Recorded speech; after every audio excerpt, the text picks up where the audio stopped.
To access our camera settings, I'm going to select our camera object, and in the Properties panel, click the camera icon, which represents the camera-specific object data. And here we find quite a few settings, most of which correlate directly to a physical real-world camera. And so if you are very knowledgeable about cameras, you can dive right into settings like sensor size and focal length and know exactly what you'll get. But if you're more like me and don't have that advanced knowledge, you can get by with just the essentials, which is what I'm going to touch on in this lesson. Starting up here in the lens section, we have three options: perspective, orthographic, and panoramic. These last two have very specific uses. So 99% of the time you'll use traditional perspective. And focal length is one of those essential settings, which is measured in millimeters, just like real-world cameras, but you can also use the field of view. They both do the same thing, which as we scroll up and down gives us this zooming effect. And I typically stick with the default focal length in millimeters, where we can type in common focal lengths like 24 millimeters, where we would need to adjust the camera's position to achieve the same kind of framing we had before. I don't think 24 is a good focal length for this.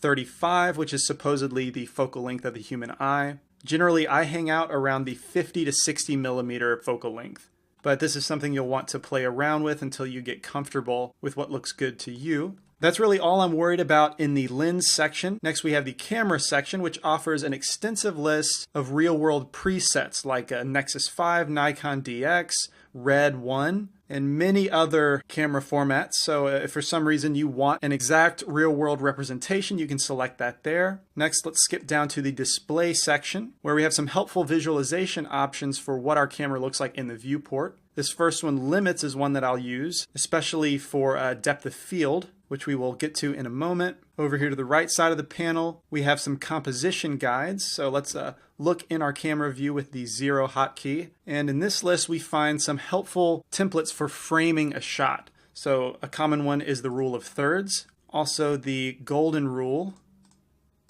along with several others that will help you frame your shot. This size setting adjusts how big your camera display is in the viewport.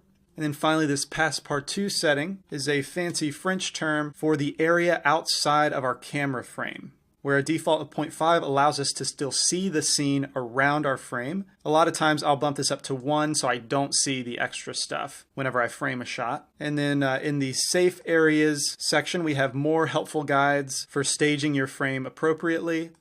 And finally, the depth of field section. So going back to the limits display visualization, this orange line right here, as I increase this distance value, you'll see a yellow crosshair pop up, and this is where the camera will focus. So let's go back to the camera view, hit Shift-Z in the viewport to enable viewport rendering.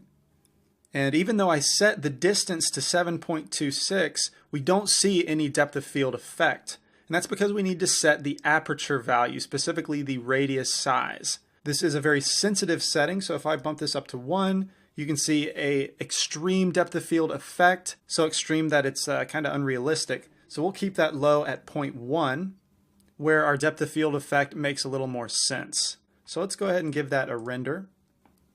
Very cool. Our frame is now focused on the orb object, and everything behind and in front starts to blur out. And this is good for both appeal and for realism. And in addition to setting the distance manually, if I escape out of here, turn off viewport rendering, we have the option to choose an object to focus on. So let's select this monkey head back here, which I can see is called monkey. Then Control-Z to go back to selecting our camera. And I can click in that focus box and choose the monkey. Now in my viewport, you can see that the yellow crosshair is lined up with this object, and it is dynamic. If I move the monkey head around, you can see the cursor is following it. And if I go back to viewport rendering from the camera perspective, you can see that our monkey head is in focus while everything else is not.